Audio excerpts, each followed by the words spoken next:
में दर्द है तो सरकार मैंने गिरा दी मध्य प्रदेश, कर्नाटक, महाराष्ट्र की।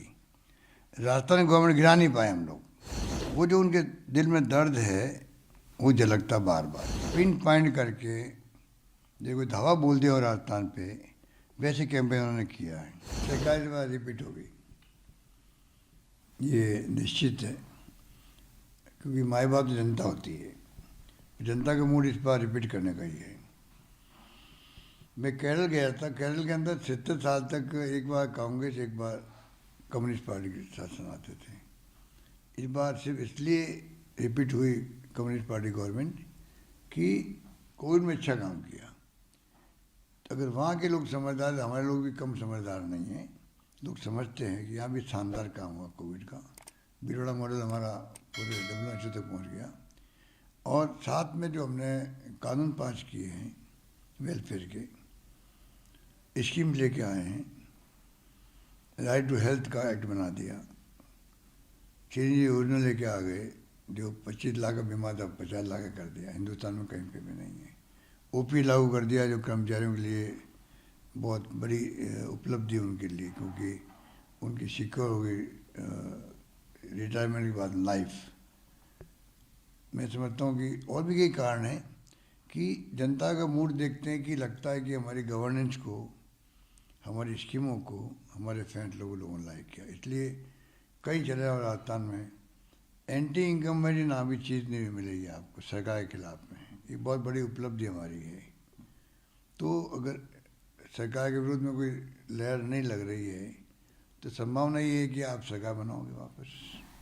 सर, लोग यही कहते हैं कि एंटी इनकम्बेंसी कैंडिडेट्स हैं, MLAs हैं, उनके खिलाफ नहीं, वो भी मैं समझता हूँ कि देखिए, एक तो झूठा बदनामी बहुत किया गया जानबूझ के RSS BJP ने। MLA के बारे में कह रहा था कि भाई 40 दिन तक हमारे साथ रहे थे वो।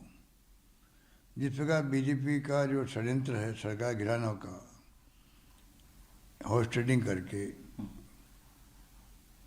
मध्य प्रदेश, महाराष्ट्र, कर्नाटक की सरकार गिरा दी। 50 बार MLA टूट गए वहाँ पर। कोई 25 करोड़ की बात करे, कोई 30 करोड़ की बात करे, 35 करोड़ की बात करता है। हमारे यहाँ पहली किस्त 10 करोड़ की थी। अगर MLA कोई साथ दे उनका तो सरकार गिर जाती हमारी। एक MLA छोड़ के नहीं गया हमें। अगर वो करप्ट होते तो 10 करोड़ रुपए कौन छोड़ता। तो ये बकवास है कि भाई सब करप्ट लोग थे। हाँ, करप्शन कहाँ नहीं होता है, कहीं थोड़ा बहुत हो सकता है। तो इसलिए वो जो लोग उम्मीद करते थे कि टिकट रिपीट होंगे तो लोग रिवोल्ट करेंगे, वो रिवोल्ट भी नहीं हुआ, बल्कि ज़्यादा रिवोल्ट हुआ BJP के अंदर हुआ है। तो आप सोच सकते हैं कि BJP में क्यों रिवोल्ट हुआ ज़्यादा। तो इसलिए माहौल हमारे पक्ष में लगता है। देखिए, प्रधानमंत्री जी हो जो कोई हो, कोई ज़माना था 1 मीटिंग या 2 मीटिंग करते थे राज्यों में। गांव-गांव में मैसेज चला जाता था कि आज प्रधानमंत्री जी ने ये बात कही है। उसका विश्लेषण होता गांव-गांव में, घर-घर के अंदर। अब प्रधानमंत्री जी को 30-30 मीटिंग करनी पड़ती है। कल तक आए वो 1 मीटिंग करने के लिए राजस्थान, मैसेज देने के लिए। तो आप सोच सकते हो कि वो जो भाषा का हम ले रहे थे वो सिर्फ इसलिए ले रहा, बार बार पूछ रहे मुझे आप पे अटैक कर रहे थे, इसलिए करते थे उनके दिल में दर्द है। तो सरकार मैंने गिरा दी मध्य प्रदेश, कर्नाटक, महाराष्ट्र की। राजस्थान गवर्नमेंट गिरा नहीं पाए हम लोग। वो जो उनके दिल में दर्द है वो झलकता बार बार। इसलिए वो पिन पॉइंट करके, देखो धावा बोल दिया और राजस्थान पे, वैसे कैंपेन उन्होंने किया है और अटैक किया हमारे सब पर। क्योंकि उनके दिल में दर्द ये कि सरकार गिरा नहीं पाए हम लोग। जनता हमारे साथ थी उस वक्त में, आज भी साथ हैं।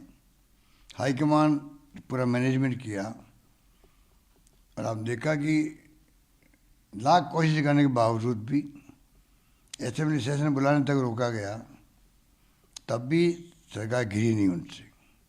इसलिए वो दर्द है, इसलिए वो सब अटैक हो रहा है हमारे ऊपर।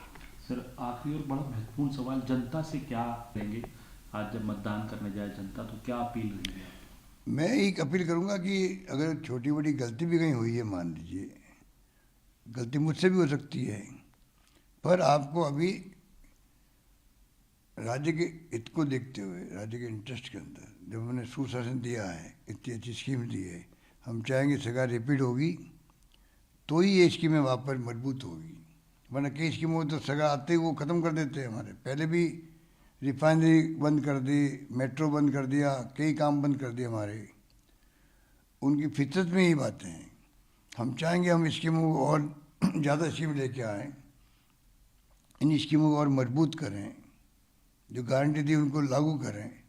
तो हमारा एजेंडा साफ है 2030 का, मिशन 2030, उस रूप में हम चल रहे हैं।